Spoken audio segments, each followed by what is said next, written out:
That's going to cost you $100,000. WWE हर हफ्ते TV के लिए स्क्रिप्ट किए गए एपिसोड्स बनाता है और रोस्टर पर मौजूद कई सारे सुपरस्टार्स को उन स्क्रिप्ट्स को फॉलो करना पड़ता है। रैंडी ऑर्टन, जॉन सीना और रोमन रेंस जैसे कुछ ही ऐसे सुपरस्टार्स हैं जिन्हें स्क्रिप्ट से अलग कुछ बोलने की इजाजत है और इसके लिए उन्हें कोई सजा नहीं मिलती। I know, that was not easy to say. लेकिन अगर कोई और सुपरस्टार स्क्रिप्ट से किसी भी तरह से अलग जाता है तो उन्हें सजा मिलती है और यहाँ तक कि उन्हें निकाला भी जा सकता है। लेकिन ऐसे रेसलर्स हैं कौन? जुड़िए हमारे साथ रेसलमेनिया में, जहां हम 11 ऐसे WWE रेसलर्स के बारे में बात करेंगे जिन्हें स्क्रिप्ट से अलग जाने की वजह से सजा मिली।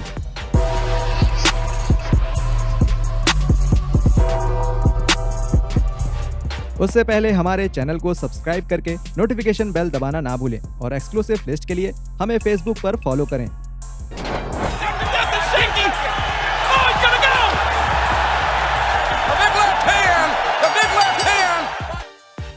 Number 11, Titus O'Neill. 8 फरवरी 2016 के रॉ के एपिसोड में WWE ने डैनियल ब्रायन को रिंग में थोड़ा वक्त दिया ताकि वो WWE के फैंस को अलविदा कह सकें। I have loved this in a way that I have never loved anything else. Fans को ऐसा यकीन दिलाया गया कि ब्रायन का वक्त अब WWE में खत्म हो चुका है और ये सभी के लिए एक भावुक पल था। स्टेज पर मौजूद बाकी सुपरस्टार्स के लिए भी। WWE के बाकी खिलाड़ियों के साथ विंस मैकमैन भी वहां मौजूद थे, जिनका ब्रायन के साथ एक अच्छा रिश्ता था। जब ब्रायन बैक स्टेज की तरफ जाने लगे तब टाइटस ओनील ने मजाकिया तरीके से विंस का हाथ पकड़ लिया और ये इशारा किया कि उन्हें पहले स्टेफनी मैकमैन को स्टेज से बाहर जाने देना चाहिए। इस बात से विंस नाराज हो गए क्योंकि उनका मानना था कि वो उस वक्त गिरते गिरते बचे थे और अगर ऐसा होता तो ये उनके लिए बहुत शर्मिंदगी की बात होती। उन्होंने टाइटस को पीछे धकेल दिया और इसके बाद उन्हें 90 दिनों के लिए सस्पेंड कर दिया गया, जो बाद में मामला शांत होने पर 60 दिन कर दिया गया था।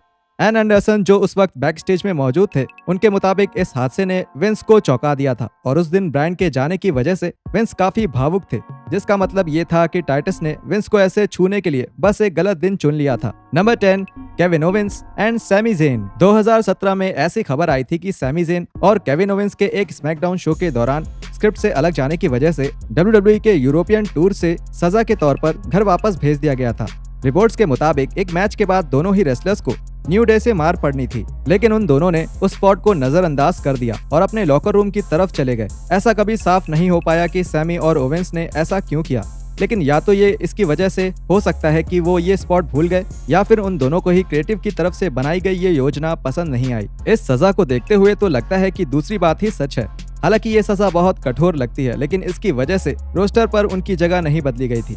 और इस हादसे के बाद सैमी ज़ेन और केविन ओवेंस ने रैंडी ऑर्टन और शिंसुके नाकामुरा के खिलाफ क्लैश ऑफ चैंपियंस पे-पर-व्यू में जीत भी हासिल करी थी। इसलिए ये काफी मजेदार था क्योंकि इस सजा ने केवल उनके यूरोपियन टूर के समय पर ही असर किया। नंबर 9, डैनियल प्यूडर। डैनियल प्यूडर को ये काफी कठिन तरीके से पता चला कि कर्ट एंगल की बात काटना क्यों अच्छी बात नहीं है। 2004 के एक स्मैकडाउन एपिसोड में टफ इनफ कंटेस्टेंट्स एक स्क्वाड थ्रस्ट चैलेंज के लिए चुनौती दी गई, जिसका विजेता एक शूट स्टाइल मैच में कर्ट एंगल के खिलाफ लड़ेगा। उस चैलेंज के विजेता को तुरंत ही हरा देने के बाद एंगल ने एक और मैच के लिए उन्हीं कंटेस्टेंट्स को फिर से चुनौती दी और प्यूडर ने ये चुनौती मंजूर कर ली। प्यूडर मैच में थोड़ा ज्यादा ही आगे बढ़ गए और उन्होंने एंगल की बाह लगभग तोड़ ही दी थी। एंगल हार मानने पर लगभग मजबूर ही हो गए थे और अगर ऐसा होता तो ये पुराने WWE चैंपियन के लिए काफी शर्म की बात हो जाती। पुराने रेफरी जिमी कॉर्डेरेस के अनुसार एक से ज्यादा कंटेस्टेंट्स को चुनौती देना स्क्रिप्ट का हिस्सा नहीं था, जिसका मतलब था एंगल और प्यूडर का मैच कभी होना ही नहीं था। कॉर्डेरेस ने बताया कर्ट को उस चैलेंज के विजेता से लड़ना था, लेकिन फिर वो अपने आप ही स्क्रिप्ट से अलग चले गए और कहा क्या कोई और मुझे चुनौती देना चाहता है, और तभी डैनियल प्यूडर ने अपना हाथ उठा लिया। वो अंदर आ गए। उनकी शुरुआत तो एक एमेच्योर रेसलिंग की तरह ही हुई। मैं उस समय नहीं जानता था क्योंकि मैं MMA में उतनी दिलचस्पी नहीं रखता था, लेकिन एक काम्यूरा लॉक जो उन्होंने कर्ट को दिया था, जो मुझे शुरू से सही नहीं लग रहा था। मैंने अल स्नो की तरफ देखा जो एक कोने में खड़े थे और उन्होंने मुझे देखा और हम दोनों ने एक दूसरे की तरफ देखा। जब वो दोनों गिरे और डैनियल प्यूडर अपनी पीठ के बल थे, तब मैंने कहा मैं काउंट कर रहा हूँ, मुझे कोई फर्क नहीं पड़ता। इस हादसे ने कई सुपरस्टार्स को नाराज कर दिया क्योंकि उन्हें लगा कि ऐसा करके प्यूडर ने एंगल की बेइज्जती करी है और उसके साथ ही पूरे WWE की भी। इसकी वजह से 2005 के रंबल में एडी गुरेरो, क्रिस बेनवा और हार्डकोर हॉली ने प्यूडर को स्टिफ चॉप्स और सुप्लेक्सेस से बहुत मारा और प्यूडर को अंत में मैच से बाहर कर दिया।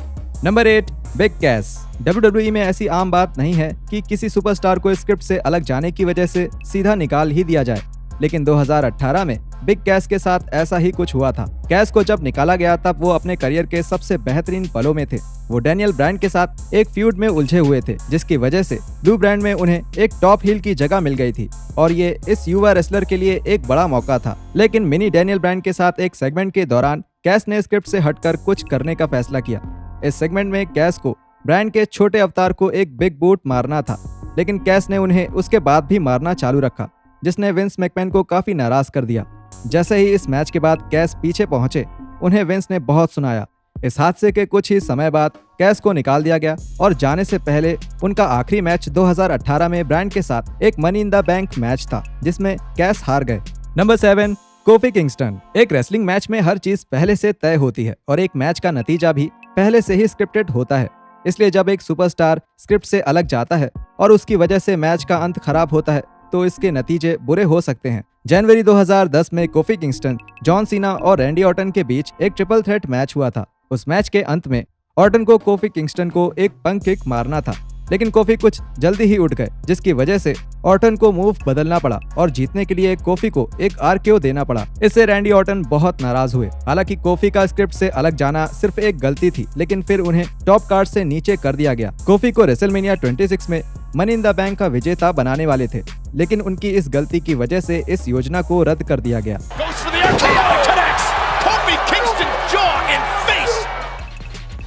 Number 6, the revival. WWE के चेयरमैन विंस मैकमैन हमेशा कहते हैं कि WWE एक रेसलिंग कंपनी नहीं है, बल्कि एक स्पोर्ट्स एंटरटेनमेंट कंपनी है। हाल ही के सालों में WWE के टैलेंट को रेसलर्स कहने से वो इनकार करते हैं और इसके साथ ही वो प्रो रेसलिंग जैसे शब्दों का टेलीविजन पर इस्तेमाल भी करना पसंद नहीं करते। रिवाइवल ने प्रो रेसलर शब्द का इस्तेमाल बिना इजाजत के टेलीविजन पर किया, तब विंस इस बात से नाखुश हुए और इस जोड़ी को सजा भी मिली। सजा के तौर पर उन्हें अजीब सेगमेंट्स में डाला गया जिसमें कोई मनोरंजन नहीं था। ये उस टैग टीम से बिल्कुल अलग थी जिसे NXT में फैन से बहुत प्यार मिला था। दुर्भाग्य से उनके इन सेगमेंट्स की वजह से विंस उन्हें हमेशा के लिए एक कॉमेडी टैग टीम ही बनाना चाहते थे। Bro, you're not supposed to pour it on your little ooze. I was trying to get you to drink it. और उन्हें एक नया गिमिक दिया गया जिससे इस बढ़िया टैग टीम का और भी मजाक बना। ये सजा इतनी आगे बढ़ गई कि इस जोड़ी ने अंत में WWE को छोड़ दिया और इनके ही दुश्मन AEW के साथ कॉन्ट्रैक्ट साइन कर लिया। Number 5, Ric Flair and Randy savage. WrestleMania 8 में WWE टाइटल के लिए हुए मैच में रिक फ्लेयर अपने टाइटल को बचाने के लिए माचो मैन रैंडी सैवेज के खिलाफ लड़ रहे थे। इस मैच के अंत में माचो मैन ने ये खिताब जीता, लेकिन इस मैच की सबसे दिलचस्प बात ये नहीं थी। इस समय के दौरान WWE में एक नो ब्लेडिंग पॉलिसी चल रही थी, लेकिन इस मैच में फ्लेयर ने ब्लेड कर लिया, जिसकी वजह से विंस मैकमैन को दोनों ही रेसलर्स पर एक बड़ा जुर्माना लगाना पड़ा। ये जुर्माना काफी विवादित रहा था क्योंकि ब्रेट हार्ट का भी रॉडी पाइपर के साथ हुए उनके मैच के दौरान खून निकला था, लेकिन विंस का मानना था कि ब्रेट की चोट गलती से लगी थी और वो खून किसी ब्लेड की वजह से नहीं निकला था। ब्रेट के अनुसार उन्हें और पाइपर को जुर्माना नहीं भरना पड़ा था, लेकिन सैवेज और फ्लेयर दोनों को ही $5,000 $5,000 भरने पड़े थे। ब्रेट ने बताया, तो मेरा और रॉडी का एक मैच हुआ था और जाहिर सी बात है मैं उस मैच में समझदार था। किसी ने नहीं देखा था कि क्या हुआ था और अचानक ही मेरा खून निकलने लगा। मेरे लिए अच्छी बात थी कि वो इतना गंभीर नहीं था, लेकिन मुझे याद है कि जब मैं ड्रेसिंग रूम में वापस आया तो हम दोनों को ऐसा दिखाना पड़ा कि हम एक दूसरे से गुस्सा हैं। वो मुझसे माफी मांग रहा था और कह रहा था कि ये एक गलती थी और वो मुझे मारना नहीं चाहता था। हमें ये नाटक करना पड़ा ताकि हमें जुर्माना ना भरना पड़े। तो फिर 10 मिनट बाद रिक फ्लेयर और माचो मैन बाहर गए और एक मजेदार प्रदर्शन किया, लेकिन WWF ने उन दोनों पर जुर्माना लगा दिया। मुझे लगता है दोनों को ही $5,000 देने पड़े क्योंकि इस मैच में खून दिख गया था। और मुझे याद है उन्होंने कहा था, ब्रेट और रॉडी का क्या? और उन्होंने कहा उनका झगड़ा असली था और ऐसे हमें कभी जुर्माना नहीं देना पड़ा। Number 4, Paul London.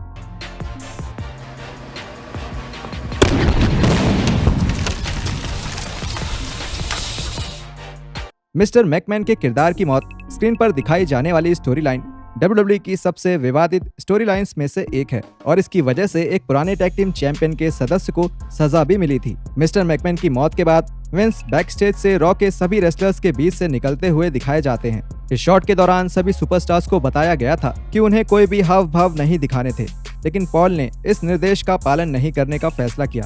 जब विंस लंदन के सामने से गुजरे तो लंदन के चेहरे पर एक बड़ी सी मुस्कान थी जो थोड़ी मजाकिया भी थी, और ऐसा माना जाता है कि इसकी वजह से लंदन WWE मैनेजमेंट की नजरों से गिर गए और इस सेगमेंट के अगले ही साल उन्हें WWE से रिलीज कर दिया गया। Number 3, triple H. 1996 का द कर्टन कॉल हादसा प्रो रेसलिंग के इतिहास का सबसे बदनाम पल रहा है, और जिन्हें नहीं पता कि क्या हुआ था, द कर्टन कॉल एक हादसा था जो मैडिसन स्क्वायर गार्डन में हुआ था। मेन इवेंट में शॉन माइकल्स और डीजल के मैच के बाद ट्रिपल एच और रेजर रेमन रिंग में आए और उन दोनों को गले लगा लिया। इसकी वजह ये थी कि डीजल और रेजर WCW के साथ जुड़ गए थे और ये इन चारों दोस्तों के लिए एक फेयरवेल की तरह था, और ये इंसिडेंट ऐसे नाटकों के टूटने का सबसे बड़ा उदाहरण बन गया। इस हादसे के बाद सिर्फ ट्रिपल एच को ही सजा दी गई।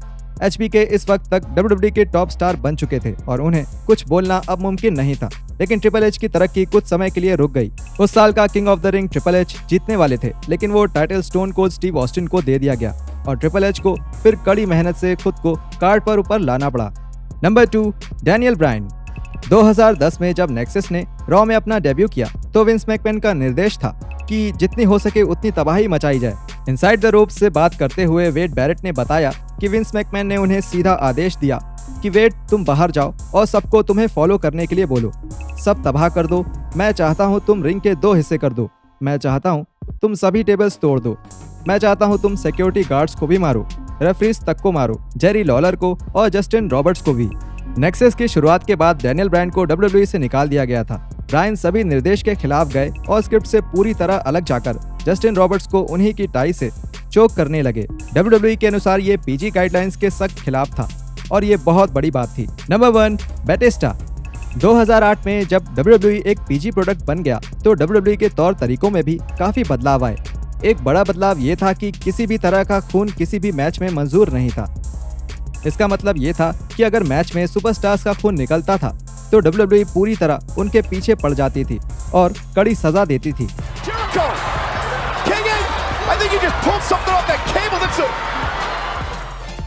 इसलिए 2008 में वर्ल्ड टाइटल केज मैच के दौरान क्रिस जेरिको के खिलाफ अपने मैच में जब बैटिस्टा का खून निकला तो विंस मैकमैन ने उनके ऊपर $100,000 का जुर्माना लगाया। बैटिस्टा और जेरिको के मुताबिक केवल बैटिस्टा को ही सजा नहीं मिली थी। विंस मैकमैन ने ये मुद्दा जेरिको, उस मैच के रेफरी और उस टीम के एजेंट के साथ भी उठाया था।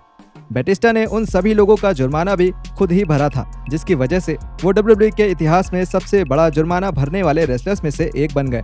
हालांकि ये सबसे बड़ा नहीं था। बैटिस्टा ने इस पल के बारे में टॉक इस जेरिको पर बात करते हुए कहा, ये एक ऐसा समय था जब हम खून नहीं बहा सकते थे। You know, this is a point where we weren't shedding blood anymore. Yeah. You know, it was, no, we're PG. And I just didn't want to hear that because it made no sense to me, especially when there's a title match involved. And Yes. I knew we weren't supposed to do it. And I knew I would get consequences, but I thought I would get the consequences. And I didn't think they would be as harsh as they were. So yeah, so Vince. Because I'm a little rough around the edges, man. I don't completely fit the PG bill.